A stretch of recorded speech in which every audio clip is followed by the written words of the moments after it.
subscribe, you mentioned Dave Light, subscribe to these being Ancient Alien, the Archons. Do you subscribe to that? Is that something? I definitely think that's a factor, and it's funny you should mention that, because I've just recently finished reading John Lash's book, which is called Not in His Image, where he talks about the Archons, and it's a very, very interesting book, and I strongly recommend it. Well, David Icke's a very peculiar case, because something's definitely happened to David Icke, there's no doubt about that. I mean, I don't know if you might want to watch that programme that Richard D. Hallman and I did about him. We did a programme about David Icke and his research, which went down pretty well actually, and that contains put them temporarily unplugged that maybe. And we basically went through, for example, how we think that reptilian things, some of that is disinformation, and Richard sort of qualifies why in the programme. It's Credo Mutwa guy that he got quite a bit of the reptilian stuff from. He appears to be some type of plant, basically. Even though I found that pretty weird, but he went through that in the documentary. Right. Because the way he met Credo Mutwa, David Icke didn't go and see him. That meeting was arranged by Credo Mutwa. Credo Mutwa asked to see him, and Credo Mutwa also asked to see John Mack, and John Mack was over there in 1994. Documentaries also met them as well, hasn't it? Yeah.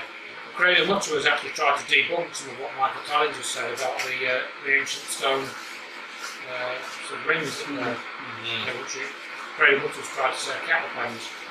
And David Michael Tallinger thinks that some type of energy was. Something's happened. I mean, he got a couple of years ago. He got to advertise his tour that he was doing then on BBC TV. Really? Oh yeah, because Andrew Neil says, "Oh, what are you doing these days?" He says, "Oh, I'm going on tour." Oh, he was on. Yes, he was on that Andrew Neil's. Yes. Right. Yeah. Michael Portillo was on, I think, isn't someone else? Right. Yeah. And then the first question they asked him was, and in fact, Andrew Neil associated 9/11 with reptilian shapeshifting, by the questions that he asked, because he says, "Oh, so you talked about 9/11 and you've talked about reptilian shapeshifting. Do you think the Queen's a shape-shifting lizard or something, or a blood-sucking reptilian, blood-drinking reptilian?" He says, "Yes, I do." But do you still think the royal family were shape-shifting lizards? Yes, I do. You do? Yes. And you also want us to believe 9/11's a conspiracy? Yes, but the doesn't point that rather undermine? I mean, well, no, it I doesn't. can see the point that you might have some question 9/11, but if you also think that Buckingham Palace is inhabited by lizards, it kind of undermines but it's not that. It's not that simple. There's a whole big backstory before you get to what I'm saying. Just very briefly, what are you up to these days? Just got a new book out called Phantom Self, and I'm going on a world tour all over the world.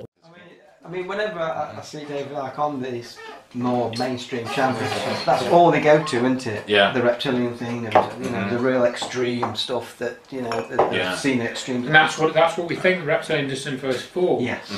That was attached to him during the time he was doing the research into the, or one of the things he was researching was the Diana. Yes, he was. Murder. Yeah. That was in the Biggest Secret book, which is the only David Icke book I've read, and it's a good book. But then he's used this, and we talk about this in this interview we did with Richard, he's used this Arizona Wilder material with her talking about being witness to this blood drinking ritual. Well, I just think she's made all of that up, and she even distanced herself from those comments after that book came out. Okay. That's in the book, and he was told not to put that in the book by what's his name? I always forget his name. Ivan Fraser was his name. He was one of the other researchers and proofreaders. He said, "David, this Arizona Wilder stuff, it's dodgy. Just don't include it." And he included it. And then going back to my experience with him, I told him about the Hurricane Erin stuff before the Way the Towers Go book came out, all of that. And I sat with him, I had my laptop with me, showed him the pictures, told him it was about energy, and told him it was about energy, and I showed him these pictures, and he said, "Oh, that's exactly what I'm writing about." Yet in his next book, which came out in 2010, he's talking about controlled demolition. He does mention that, doesn't he? And he's still doing that. Yes, yeah. And he's since pushed the Architects and Engineers Group. Yeah. He's promoted them several times. And he used to sell the Where Did the Towers Go book. He used to sell it. And now he's taken it off his website, because I used to send the orders out. We didn't get many. But I used to send the orders out that came in. David Icke's website runner, admin, would send us the orders, and I'd fulfill the orders for him, and then send him the bill at the end of 2 or 3 months, or then he was sold. Then he's taken it off his website now. Why has he done that? Yeah. And then on that program with Richard, we show how he says, we shouldn't argue about the cause of 9/11. All we need to agree on is that it was done so that they could do what's been done since. That's all we need to agree on, he says. So in other words, you don't need to know about energy weapons, you don't need to know about black programs, you don't need to know about anti-gravity effects, you don't need to know any of that. You just need to know it was done to restrict your freedom. That's all you need to know, according to David Icke. Yeah, I mean... and that gives me a huge problem with him. Yeah. And as we said, you can watch that program. That we pretty much covered it on that. And Richard asked David Icke for an interview, and that was done by Richie Allen. Oh yeah, because Richie Allen is we think Richie Allen is David Icke's handler. That's certainly the way it appears to be. And Richie Allen wanted to interview Richard Hall, and Richard says, "No, I'd like to interview David Icke. Can you get an interview with him?" I've never got to interview David Icke. So, and we, we sort of said between us that might be because he's worried that somebody with an analytical sort of probing question over the course of an hour would make some of Icke's arguments look a bit dodgy, really, Yeah, obviously that, and then maybe some of the reptilian stuff, which isn't quite. I think there's something in the reptilian stuff. Yeah. There's something going on. I mean, I've heard lots, not just David Icke. Yeah. There's another guy called John Rhodes who's talked a bit about it. Not quite in the way that David Icke does. And there have been a number of sightings and stuff, and some weird stuff. Yeah, I'm kind of with the reptilian. I don't dispute it fully. There's something there which, I'm just not connecting it fully. No. It's not connecting with it totally, it's something. I mean, it goes back to the Anunnaki and the yeah. But with that part of David Icke, I just can't make that full connection yet. No, me neither. And again, I think if you look at the way that it's been put in that book, I think it becomes clear that it's disinformation. I think that's that I think it ties in with what Craig Mutter was doing, because he was on this 1993 documentary. Craig Mutter was, and he was talking about how by the year 2000 we'd all have these metallic roads. The roads would be all metal, and your car would hover above the road, stuff like this. I mean, earlier on, though, David, I predicted. I mean, some stuff is kind of been proved, but a lot hasn't. As well. Yeah, there's proportions that haven't. But I mean, it's stuff about saying that they create problem, reaction, solution. That's true. That's correct. That's how they do it. Oh, yeah. Yeah. And the stuff you were saying about the paedophile network. Yeah. That's all turned out to be pretty much correct. And I mean, he did, for example. I mean, the other unusual thing about his 9/11 stuff was because he talked about some type of energy weapon being used. He talked about that as early as 2002 in his book Alice in Wonderland of the World Trade Center disaster. He actually mentioned energy weapons. So that's even more peculiar that he would, not go into that. I think again we cover that in the Richard Hall. So you can watch that, and I mean, again, we said in that talk, we appreciate what he's done, and he's brought a lot of information out and stuff. But I think he's soiled some of that with the other stuff that he's either said or not said, or not He's another one really that doesn't correct his mistakes. I've never heard David Icke say, "Oh, actually, yeah, that was a bit of a cock up there. I was wrong about that." He's never said that, and not many researchers will do that. They will not say, that they made a mistake and correct it. I've done that. I've said I've made a mistake. You say that, so yeah, so Yeah. it's, yeah. Yeah. Exactly, yeah. Oh, yeah, please. Yeah. So, that to me is a sign of honesty. If you admit that you got something wrong, or you could have done something better, even. Like, I thought, I thought, it's like this stuff about chemtrails. I've made this book that I've now published. There was stuff about chemtrails which I thought which probably aren't true. And I've more or less said that in this new book. That I've kind of corrected some of the earlier stuff, which or sort of revised it really. What is your thoughts on chemtrails and where are you at with that? Well, my basic sort of conclusion is that the overall thing with the trailing is that we're not being globally toxic sprayed on. In other words, every time you see these grids or persistent lines going across, I don't necessarily think that's toxic spray. I think there has been some toxic spraying, but it's been pretty limited in its actual expanse. I think that's all a bit of a the idea of global toxic spraying is again a bit like thermite. They've used that to cover up something else, and I think what is basically happening is the training that you see is as a result of weather modification. In other words, there is weather modification technology in use from time to time. I don't think it's in use every day. They're pumping energy into the atmosphere somehow. My guess would be from spaceborne technology, but it could be being done. Some people claim that these NEXRAD towers and other towers that have mysteriously gone up, they claim that that's where the energy is being pumped into the atmosphere. But if you imagine that energy is being pumped into the atmosphere, then that's going to have an effect on the condensation levels created in clouds and in plane trails. It's going to actually create the appearance of trails more regularly. And those trails we're seeing more frequently, and they last for longer because the water vapor is somehow energized, and it remains as a cloud-like effect rather than just dissipating like it normally would when the energy is not there. Now, if you're actually geoengineering the weather with secret technology, a good cover for that is to say that you're being sprayed with toxic chemicals. So when scientists sort of start to look into this toxic spraying idea and finds no toxic chemicals in the atmosphere, it's not bollocks.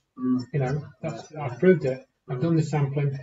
There's no toxic chemicals. So it's implicitly about weather manipulation control. Thank you. I think it's implicitly to do with weather control. And they're using the toxic spraying probably as a cover for that. That's not to say that they haven't put toxic spray in the atmosphere ever. There's some evidence that they have done that. But if you look at most of the stuff that people are talking about in chemtrails, they're mainly focused around toxic spray, and they say things like, and people have said this to me, what they're doing is they toxic spray you get these nanoparticles in your lungs or in your body or whatever, and then they flick a switch in HAARP, and then they control your mind, or you drop dead, or you become very ill. You can read stuff like that. That's simplified it, because they disclose that they have done toxic spraying in the 50s, and I put some of this in my book, and not just me. Other people have written about this. There was some done, I think, at Lynmouth, and Portland Downs did some. They've done it, I think, once or twice in the US. But these are isolated incidents.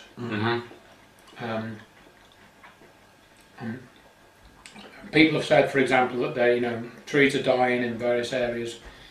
Is that just natural die-off? For example, if there was a natural spring under the ground there, has that somehow become diverted after a landslip or a heavy rainfall, and therefore that the soil hasn't got much water in it, and the trees die off, or something like that? I can see where you're going with that, definitely. There's a big focus on heart being a big bad Yeah. in technology, and it's obviously connected to chemtrails, so people say. And that's connected to vaccinations as well, because they inject you with a vaccine that's got these nanochips in it, which and then connects with whatever is in the chemtrails to, give you cancer or, whatever. So, again, it's watching out for things like that. Yes, they might be toxic spray, but I don't think it's in a large scale. Yes, vaccinations are pretty much conclusively bad for you. I don't think I'll ever have another vaccination again, from what I've read now. And I would try. In fact, my daughter, I think, was one of the only ones in her class not to have the HPV vaccine. Right. When that went round the school. That's why. I mean, imagine. What did you say? Did you tell them this is? No, I mean, she made her own decision. I mean, I talked to my daughter about the vaccine, and I think she was about 14, 15 then. And she's got her own brain, so she's Best way to do keep an open mind, isn't it? Well, that's it. Our daughter is listening to things I'm doing all the time. She's like, it's a holographic world. I agree with you on that one. She's getting open minded as well, so which is good. She's it's good. And that's the other way. People can become absolutely terrified of all these other things, and that can then. So they'll stop going out, they'll stop breathing almost. Because they're afraid of breathing in toxic chemtrails. I mean, there's one guy that I know, he got rid of all his non-stick pans because he was convinced that the Teflon and stuff had fluoride in it, and it was going to rot his brain and stuff. You can't take it. You can extremes. I mean, I even. There's the Gen 21 moving to our. That's definitely. I mean, certain things are documented. Even Gen 21 was, wasn't it? And I think you can look at things like the way that we use sugar in our diets, for example. I think that's very. If you look at, because sugar is very bad for you, and it's a refined. It's not. But I'm a bit of a biscuit fiend. You can see I'm munching biscuits here. But it is, if you have a lot of sugar, it is detrimental to health. In moderation, I think it's okay.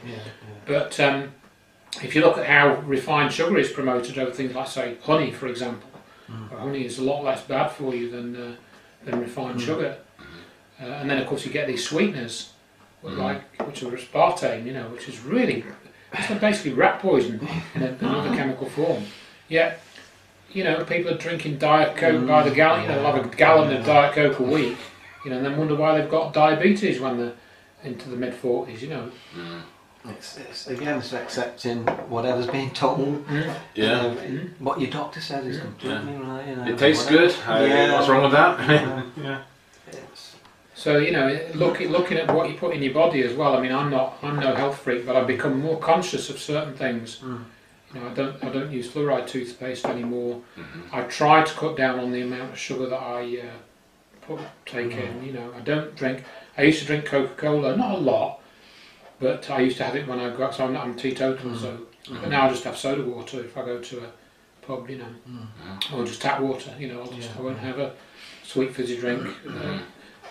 Probably less than once every 6 months I'll have a fizzy drink now, whereas I used to drink it much more regular than that. So you learn about things like that. So it's a question of not going overboard. And I know some people have turned into like militant vegans, which again, turning vegetarian I think can be a good idea for some people because of what's in some of the meats that we eat. And what's in the meat, having a meat-based diet actually does affect the way that you behave. It affects the way your brain works. Right. And I don't really eat much red meat anymore. I'm completely cut out of my diet, but mainly. How does it change your brain then? Because I eat a lot of like steaks and meat, things like that. So you've got me interested in that one now.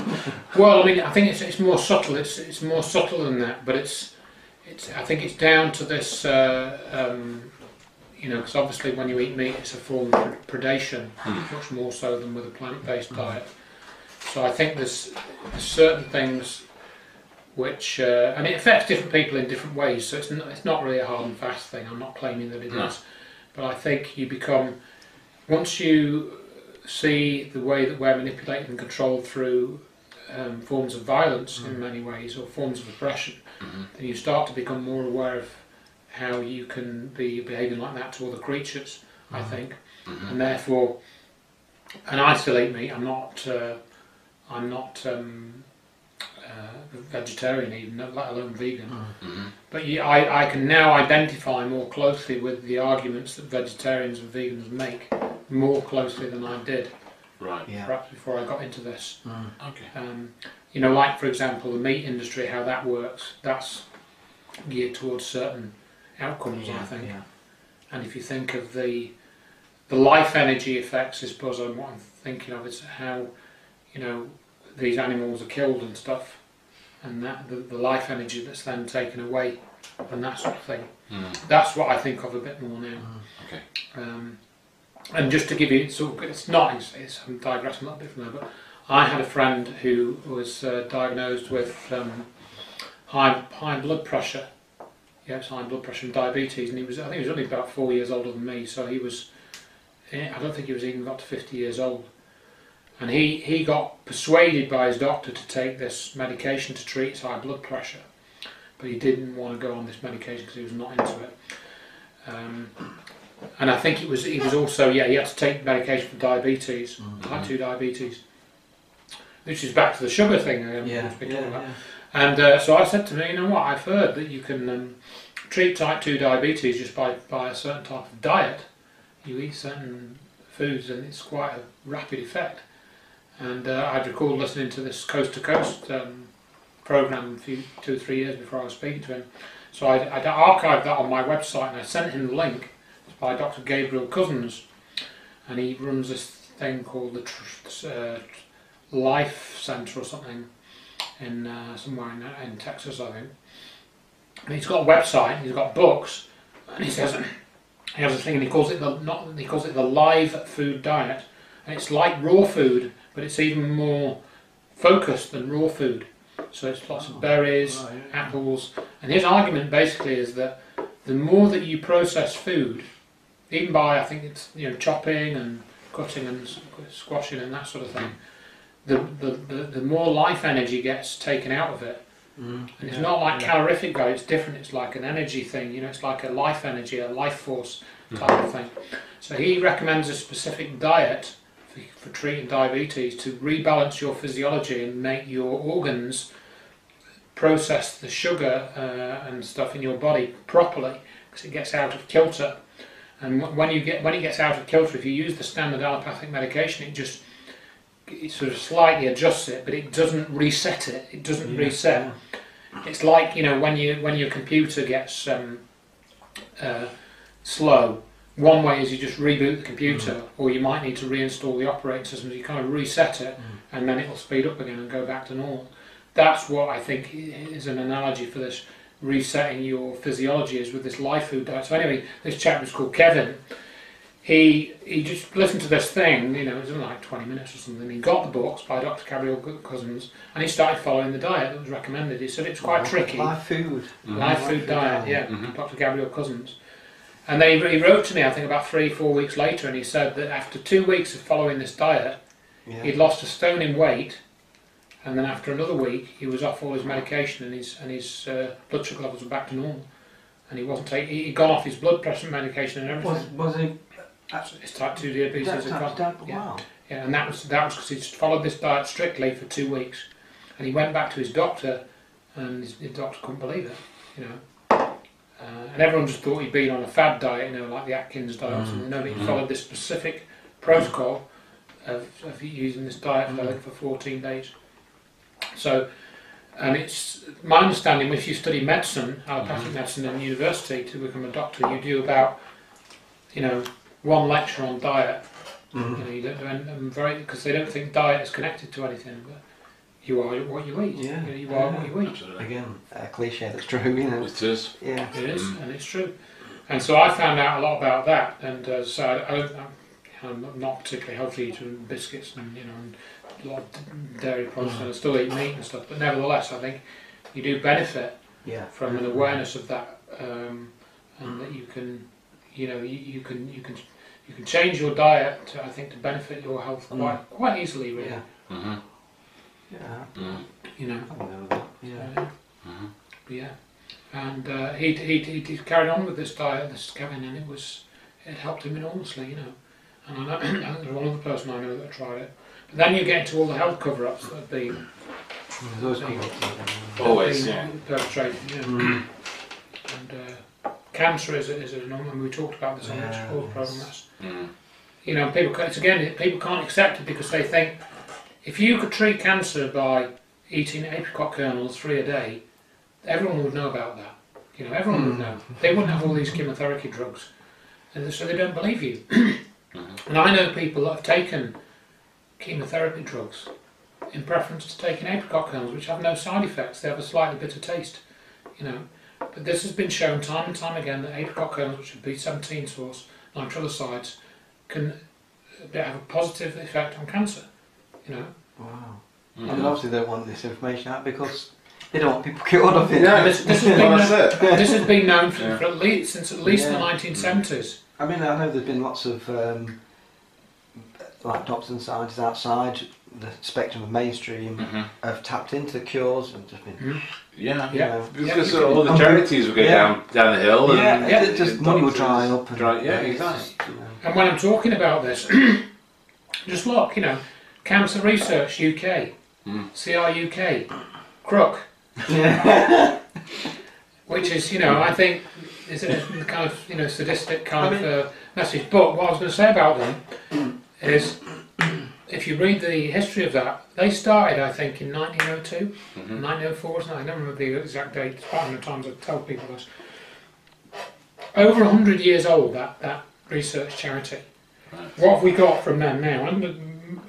Probably tens of other charities, hundreds of other charities around the world. This is what I say. If you get diagnosed by your doctor with a cancer condition that's, you know, severe enough, basically we can either cut you, we can burn you, or we can poison you, or some combination of I mean, this is what I tell like. This is what I tell people. I say I don't give to charity. I don't give to charity. You know, research. And they say why? I says after all this years, the best they can give us is radiation poison. This is the best they've got with all this money, all this time. And you're gonna still keep giving them money? I'm not. I'm saying. And that brings me on to another theme which runs through this. In that it is a funding model. In other words, this cancer research is an ongoing rolling machine. In other words, the charities, what they're doing is they're taking in money and paying it to universities and research groups to look for a cure for cancer, or cures for cancer or cancer-related things, not to find them. You know, so keep being down dead ends. Right. And they keep everyone, they dangle this carrot in front of people, and you read in the Daily Mail, you know, new drug which could treat breast cancer revealed by Bristol University. It's that word in it, could. Could. That's the key word there. And it's the same with organisations like NASA. You know, well, we're going to go to Mars, and we might find life there. You know, we might find evidence of life. Okay, well, what about the experiment that you did in 1976, which showed that there was life there? Oh, no, I forgot that was wrong. You know? You know, so it's like this rolling funding machine. You have to keep this going. There is, you know, because you're just in this sausage machine, which everyone's going through. It's a sausage mill. You're on this treadmill, you know, and that I think is hard for people to accept. That some of the way that some of this works is there isn't an end point. They're not, you know, it's not projected to an end point. It's projected to be an ongoing process where there deliberately isn't an end point to it.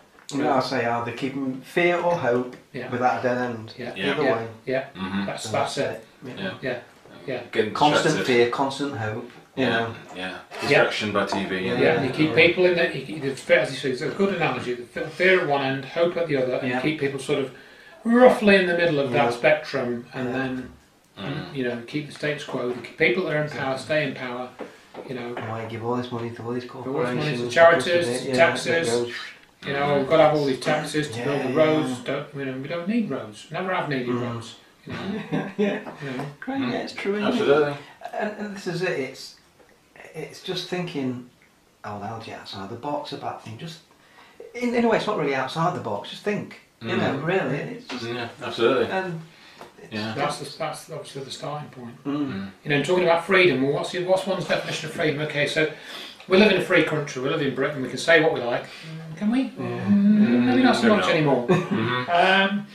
Because if I was to go into the centre of Derby and sort of talk about a religion and say that it's total rubbish, you know, and really there's no such thing as a discarnate male god, you know, that runs the planet.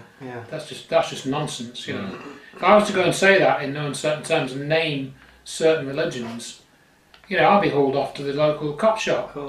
That's not freedom of speech, you know. I mean, they might not charge me with much, you know, but they breach of the peace or something like that. That's not freedom of speech. The key to freedom of speech is being able to be on the receiving end of it. If you want freedom of speech, you have to accept that you are going to be on the receiving end of it. So if somebody insults you, somebody insults your beliefs, you have to take it. Because if you can't, that's not freedom of speech. And this is why we've got all this stuff about being offended all the time, haven't we? Again, it's a conditioning thing. Again, I heard some comedian on the radio, I forget his name, one of the more recent contemporary comedians. This was about a week ago, and he said, "Oh, I could have done this joke 10 years ago, and I can't do it now." I'm thinking, wow, you know, why can't you do it? Oh, the audiences wouldn't go for it in the same way.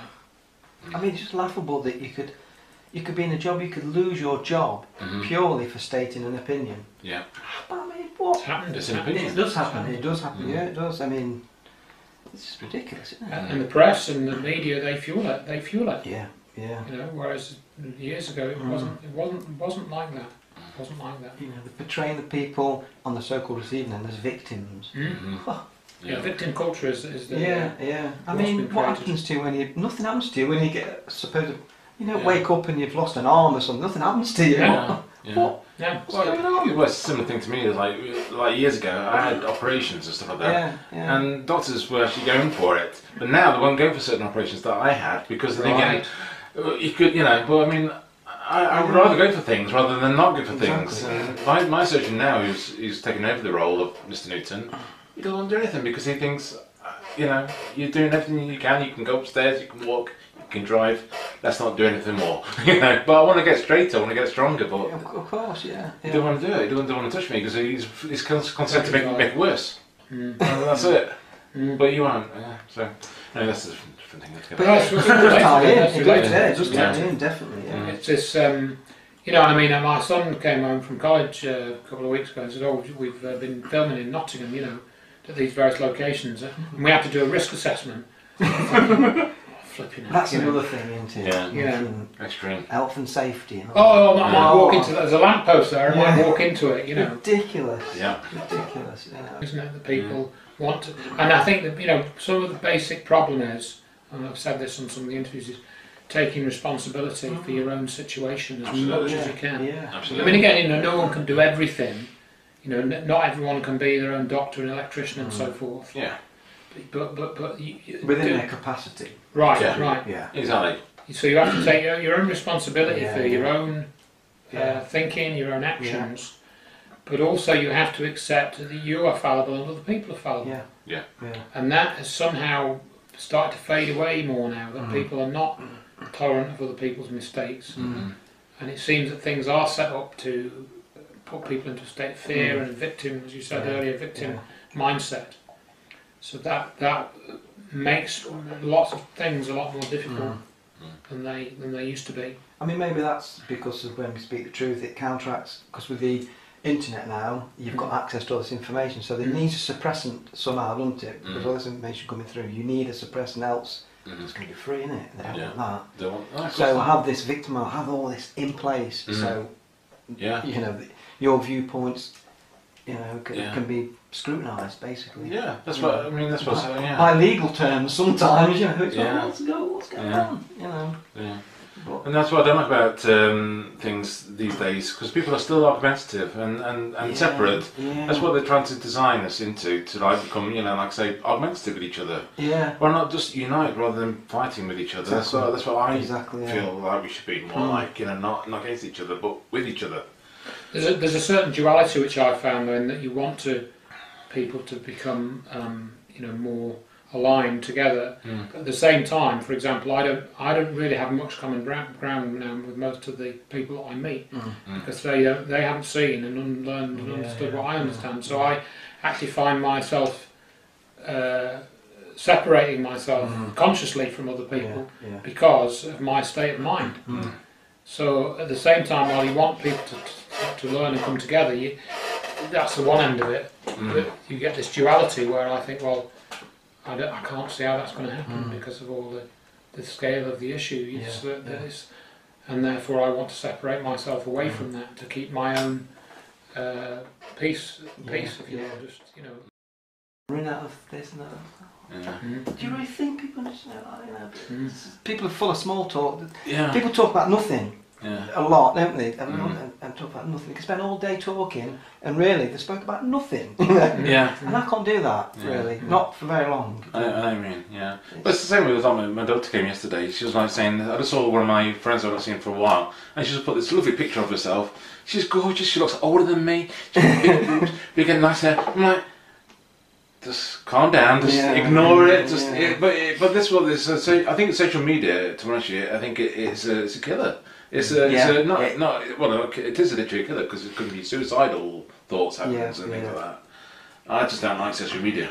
I like it for some things like to learn stuff from people, but nothing more than that. I think again it's down to the double-edged sword. And like you were saying earlier about what's on the internet being a lot of information, easily accessible to find out about stuff, Disclosure Project, all that stuff, 9/11. But what they've done is they create a lot of noise. Yes. So the signal to noise ratio is massive, and it's got worse, I think. Yes. Since the smartphone revolution, particularly, a lot more noise is put on there, and I think there's a very good, clear program of noise generation run by the intelligence services to stop people finding out about that. And as you say, on the other side of it, the way that people behave socially, they compare themselves to others. What they're eating, what they're buying. I've just been to IKEA and bought this brand new leather. It's always making us worry about things we don't need to worry about instead of that. It's created more. So there's more opportunity. Like if you have 10 friends and 5 of them post their latest dress or something, or latest purchase or something, perhaps increases the likelihood of other people being materialistic and being envious and driving the mechanisms which drive our society more powerfully, so that those messages and ways of thinking are reinforced more than they would be if that wasn't the way that it worked. So I think there's definitely a factor of that.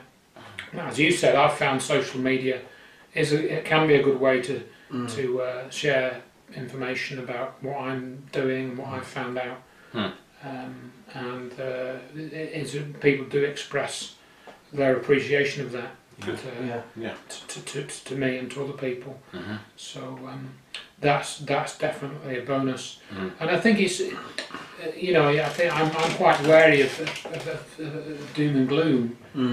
I think because we've got a lot of doom and gloom already, I still don't know whether things are going to get better or whether they're going to get worse. I do feel that there is a big potential for them to get better. But whether that will actually be the case, will they get better? I don't know. I mean, does that rely on enough people waking up to this the right way and coming together? Because I mean, there's a lot of people who are kind of awake but can be geared away from really how to get things better. I will only know that that's really gaining momentum when there's an election and nobody votes, or not enough people vote to make it. I don't vote anymore. I don't vote anymore. No, I voted in the last 2 or 3 elections. And when the BBC is shut down, or at least BBC News is shut down. You need something major to imply that this is it. This is happening. I mean, it's almost as if there's the governments now becoming ridiculous deliberately, so that the people in the shadows can just kind of be much more blatant in the way that they're running things. And you can even see like what's happened with the Trump campaign and the Clinton campaign last year, that was clearly being managed by other forces. See, my only, I think about this, I mean 2000 last year when we got Brexit and we got Trump in, I think there was people questioning things, and to direct people away from that, they put Brexit in and Trump, so it looked like they really are listening to the people. Yeah, freedom. You know, freedom. To again get people on side. I think it's all to do with that. You know, that's why Trump's in. That's why Brexit happened. Yeah. They didn't. Long term, they didn't want that, but they had to because people started to say stuff. There's a lot of rumbling. And as and exactly, and people then get roped in to the phony bone of contention argument, as Richard Hall calls it. Oh, we've got to be hooked up with Europe. No, we haven't. We don't want to be hooked up. We're paying too much money. Oh, this Trump guy, he's going to make America great again. No, he's not. He's just a womanizer and a sexist, and a misogynist. And you get all those. So what's Trump going to do with black programs? Is he going to tell the world about them? Exactly. Is Theresa May going to tell people what MI5 are up to? In Rudloe Manor, places like that. That's what I want to hear them talking about. That's because those questions affect everything else. They affect energy policy. Everything. And those issues are just. This is like you said with the energy issue. We could be running our stuff on virtually free energy without having to pay bill after bill after bill. It's so frustrating when and this has been, we've had this technology for years and years and years, decades. I mean, I recently came across. I was in the Czech Republic last week, and I flew back on what was it? Was it when I flew over? No, I flew over on Wednesday night, and I was watching a video. I got a video on my phone, and it's this John Bedini chap who's been famous for making these motors. He died last year or the year before, but he was talking about this thing called the Lockridge device, and I'd never heard of this.